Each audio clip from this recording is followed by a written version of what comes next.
SIR এর আতঙ্কের নামই হচ্ছে মমতা ব্যানার্জি। প্রথম দিন থেকে কন্টিনিউয়াস ভয় দেখানো, আতঙ্ক তৈরি এবং সমস্ত লোকের নামের বানান ভুল, পদবীর বানান ভুল মুখ্যমন্ত্রীর নির্দেশে করেছে।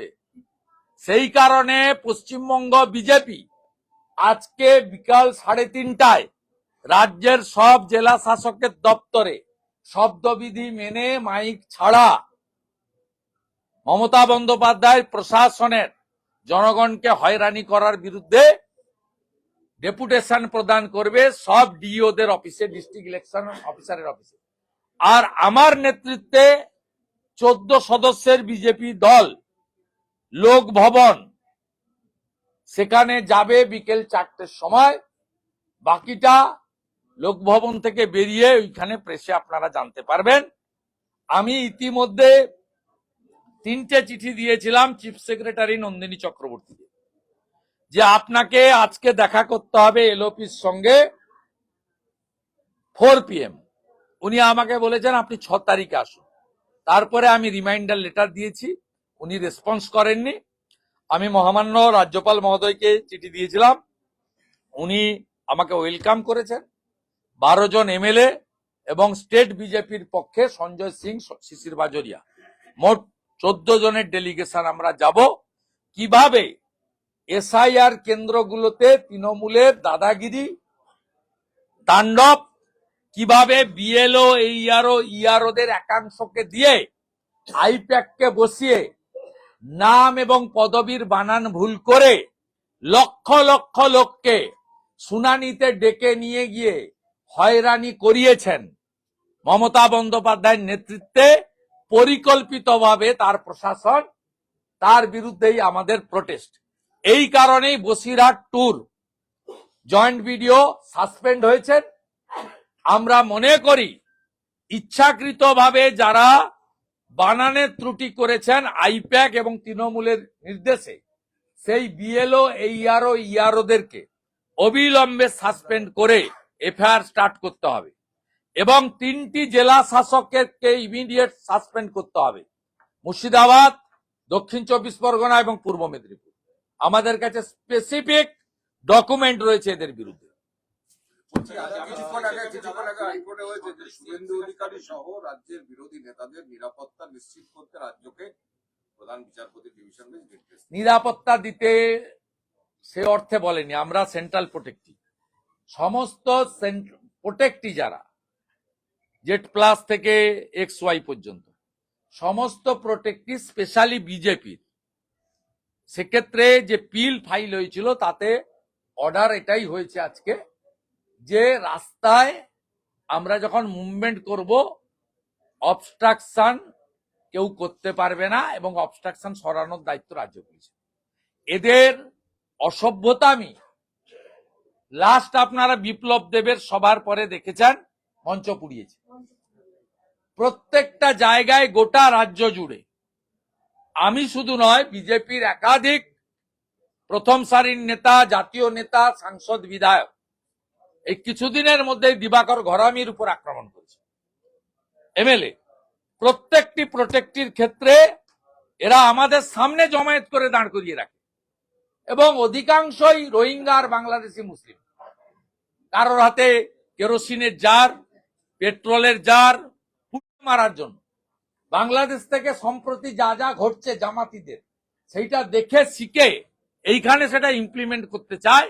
তাই জনস্বার্থের মামলা হয়েছিল, হাইকোর্ট একটা ইন্টারিম অর্ডার দিয়েছে, 18ই ফেব্রুয়ারি রেখেছে।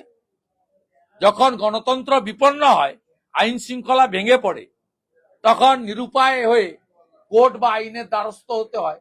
বিজেপি আইন মানা পার্টি, we all are law abide people, আমরা আইনের আশ্রয় নিই। 35 জনের বিরুদ্ধে ওয়ারেন্ট ইস্যু করলো এনআইএ, ইউএপিএ সহ একাধিক ধারায় মামলা রুজু করা হয়েছে। এই অ্যাপ্লিকেশন পিটিশনার আমি মালদা মুর্শিদাবাদে যখন হয়েছিল তখনই পিটিশন হয়েছিল, তার রেফারেন্সে পিটিশন করেছিলাম। চিফ জাস্টিস বলেছিল সেন্ট্রাল গভর্নমেন্ট চাইলে নিতে পারে। Thanks to central government, thanks to home department, তারা মামলাটা নিয়েছে। এখানে পিএফআইর লোক আছে, সিমিল লোক আছে, এরা অ্যান্টি ন্যাশনাল, এরা ভারতীয় হতে পারে না।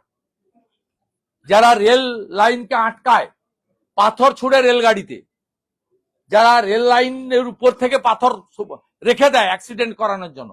6 ঘন্টা বেলডাঙ্গাতে পরপর 2 দিন আমি নিজের চোখে আমি মালদা গেছিলাম মাননীয় প্রধানমন্ত্রীর সভাতে, যাওয়ার সময়ও দেখে গেছি, ফেরার সময়ও দেখেছি। ওটা আন্দোলন ছিল না, ছিল একটা হিন্দু হোটেল ছিল, প্রসাদ হোটেল, শর্মা উনার নাম। গোটা হোটেলটাকে র্যানস্যাক করে তছনছ করেছে। মালদা মুর্শিদাবাদে হিন্দুদেরকে যেভাবে ভয় দেখিয়ে এরা রাখে, সেক্ষেত্রে এনআইএ এর উচিত একদম সব অ্যান্টি ন্যাশনাল ফোর্সকে টপাটপ ধরে ভিতরে ঢুকিয়ে দেওয়া, একদম শিক্ষা দিয়েছে। এসআইআর এর আতঙ্কের নামই হচ্ছে মমতা ব্যানার্জি। প্রথম দিন থেকে কন্টিনিউয়াস ভয় দেখানো, আতঙ্ক তৈরি এবং সমস্ত লোকের নামের বানান ভুল, পদবীর বানান ভুল মুখ্যমন্ত্রীর নির্দেশে করেছে। সেই কারণে পশ্চিমবঙ্গ বিজেপি আজকে বিকাল 3:30টায় রাজ্যের সব জেলা শাসকের দপ্তরে শব্দবিধি মেনে মাইক ছাড়া মমতা বন্দ্যোপাধ্যায় প্রশাসনের জনগণকে হয়রানি করার বিরুদ্ধে ডেপুটেশন প্রদান করবে সব ডিওদের অফিসে, ডিস্ট্রিক্ট ইলেকশন অফিসারের অফিসে। আর আমার নেতৃত্বে 14 সদস্যের বিজেপি দল লোক ভবন সেখানে যাবে বিকেল 4টের সময়। বাকিটা লোক ভবন থেকে বেরিয়ে ওইখানে প্রেসে আপনারা জানতে পারবেন। আমি ইতিমধ্যে 3টে চিঠি দিয়েছিলাম চিফ সেক্রেটারি নন্দিনী চক্রবর্তীকে, যে আপনাকে আজকে দেখা করতে হবে এলওপির সঙ্গে 4 PM। উনি আমাকে বলেছেন আপনি 6 তারিখে আসুন। তারপরে আমি রিমাইন্ডার লেটার দিয়েছি, উনি রেসপন্স করেননি। আমি মহামান্য রাজ্যপাল মহোদয়কে চিঠি দিয়েছিলাম, উনি আমাকে ওয়েলকাম করেছেন। 12 জন এমএলএ এবং স্টেট বিজেপির পক্ষে সঞ্জয় সিং, শিশির বাজোরিয়া, মোট 14 জনের ডেলিগেশন আমরা যাব। কিভাবে এসআইআর কেন্দ্রগুলোতে তৃণমূলের দাদাগিরি তাণ্ডব, কিভাবে বিএলও ইআরওদের একাংশকে দিয়ে আইপ্যাককে বসিয়ে নাম এবং পদবীর বানান ভুল করে লক্ষ লক্ষ লোককে শুনানিতে ডেকে নিয়ে গিয়ে হয়রানি করিয়েছেন মমতা বন্দ্যোপাধ্যায়ের নেতৃত্বে পরিকল্পিতভাবে তার প্রশাসন, তার বিরুদ্ধেই আমাদের প্রোটেস্ট। এই কারণেই Basirhat tour joint video suspend হয়েছেন। আমরা মনে করি ইচ্ছাকৃতভাবে যারা বানানের ত্রুটি করেছেন আইপ্যাক এবং তৃণমূলের নির্দেশে, সেই বিএলও ইআরওদেরকে অবিলম্বে সাসপেন্ড করে এফআইআর স্টার্ট করতে হবে।